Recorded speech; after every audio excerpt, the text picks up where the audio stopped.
नमस्कार। जय राधे श्याम। भगवान श्री कृष्ण की, सुभद्रा जी की और बलराम जी की जगन्नाथपुरी में लकड़ी की मूर्तियां हैं। अब ये लकड़ी की मूर्तियां क्यों हैं? जो मैंने सुना, मैंने सोचा कि शायद मुझे आपके साथ ही शेयर करना चाहिए, इसलिए मैं ये अपने विचार जो है वो आपके साथ शेयर करना चाहती हूँ। अगर आपको भी कुछ इससे ज़्यादा पता है तो आप मुझे कमेंट करके बता सकते हैं। कहते हैं कि जो मालवा प्रदेश के राजा थे इंद्रद्युम्न, जब वो समुद्र की यात्रा कर रहे थे तो उनको एक बहुत बड़ा लकड़ी का लट्ठा मिला। तो वो उस लट्ठे को अपने साथ राजमहल में ले आए। अब रात को जब वो सोए थे तो भगवान श्री कृष्ण ने उनको दर्शन दिए और ये कहा कि तुम इससे लकड़ी की मूर्तियां बनाओ, सुभद्रा जी की, बलराम जी की और मेरी। और शिल्पकार जो है वो सुबह तुम्हारे राजमहल में पहुंच जाएगा।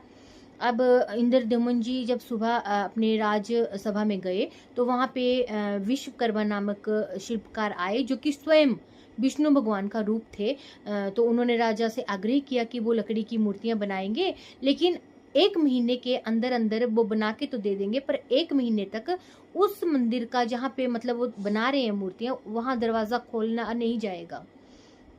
तो वो शिल्पकार जी लकड़ी की मूर्तियां बनाने लग गए।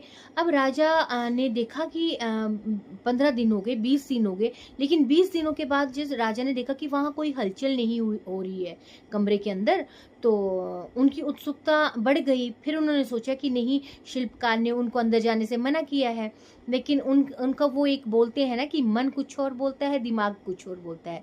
दिमाग उनका सही बोल रहा था कि अंदर नहीं जाना चाहिए, लेकिन जो मन था वो माना नहीं। और उन्होंने जैसे ही कपाट खोले तो वो शिल्पकार जो है वो छपन हो गए, मतलब वो वहां से गायब हो गए।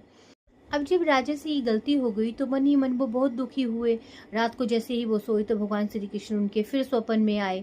फिर उन्होंने कहा कि ये तुम्हारी गलती नहीं है वत्स, ये विधि का विधान है कि मूर्तियां आधी अधूरी ही बननी थी। अब ये मूर्तियां क्यों आधी अधूरी बननी थी?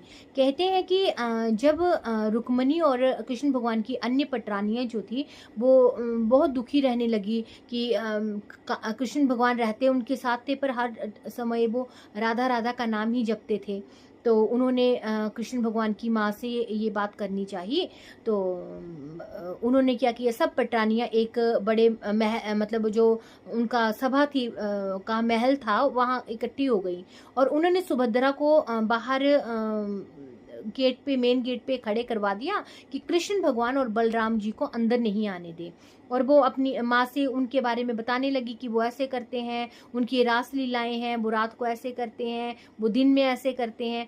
मतलब वो हर एक चीज़ उनके साथ शेयर करने लगी। तो ऐसे सुभद्रा जी भी उनकी बातें सुन रही थी। लेकिन जैसे ही भगवान श्री कृष्ण और बलराम जी आए तो सुभद्रा जी ने कृष्ण भगवान और बलराम जी को रोक लिया कि आप अंदर नहीं जा सकते। लेकिन वो वहीं पे रुक गए कृष्ण भगवान और बलराम। लेकिन कहते हैं कि जो अंदर बातें हो रही थी वो उन तीनों को बाहर सुनाई दे रही थी।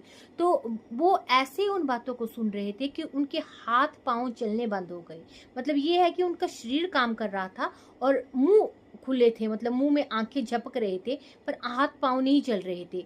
तो इसलिए वो जो उनके हाथ पांव में एक तरफ से स्तंभ हो गए थे, वहां पे उनके हाथ पांव नहीं चल रहे थे। तो बिना हाथ पांव की मूर्तियां वहां पे तीनों की बनाई हुई है। तो ये कारण था कि वहां पे इन तीनों की बिना हाथ पैर की मूर्तियां बनाई हुई हैं। अब हर 12 सालों में ये लकड़ी की मूर्तियां बदली जाती हैं। कहते हैं कि 100 साल से पुराने जो नीम के पेड़ होते हैं, उन नीम के पेड़ों की लकड़ी से ये मूर्तियां बनाई जाती हैं। और उस समय पूरे जगन्नाथपुरी की लाइट को बंद कर दिया जाता है, पुलिस का पहरा होता है और पुजारी की आंखों में पट्टियां बांधी होती हैं ताकि वो ये नहीं देख पाए कि वो जो एक द्रव्य पदार्थ जो एक मूर्ति से दूसरी मूर्ति में डालते हैं वो क्या है। ये आज तक किसी को नहीं पता कि वो जो द्रव्य पदार्थ है वो क्या चीज है। पर मैंने तो शायद इतना सुना है कि वो है भगवान श्री कृष्ण का दिल है, जो वहां उन मूर्ति मतलब मूर्ति में धड़कता है। अब इस सारी विधि को नव कलेवर कहा जाता है। अब ये भगवान की माया तो अनंत है, भगवान ही जानता है कि वो क्या चीज़ है और ये क्या है। अब मेरी तो भगवान जगन्नाथपुरी से यही प्रार्थना है कि हे भगवान, मुझे भी अपने दरबार पे बुलाओ। अगर आप लोगों को इससे ज़्यादा कुछ पता है जगन्नाथपुरी के बारे में तो प्लीज़ कमेंट करके मुझे ज़रूर बताएं, क्योंकि मैंने जो मेरे पास ज्ञान था वो मैंने आपको दिया। अगर आपके पास कोई ऐसा ज्ञान है इसके बारे में तो प्लीज़ मेरे साथ शेयर करें, ताकि मुझे भी पता चले, जो मेरा आधा अधूरा ज्ञान है वो बड़ा बन जाए। धन्यवाद। जय राधे श्याम।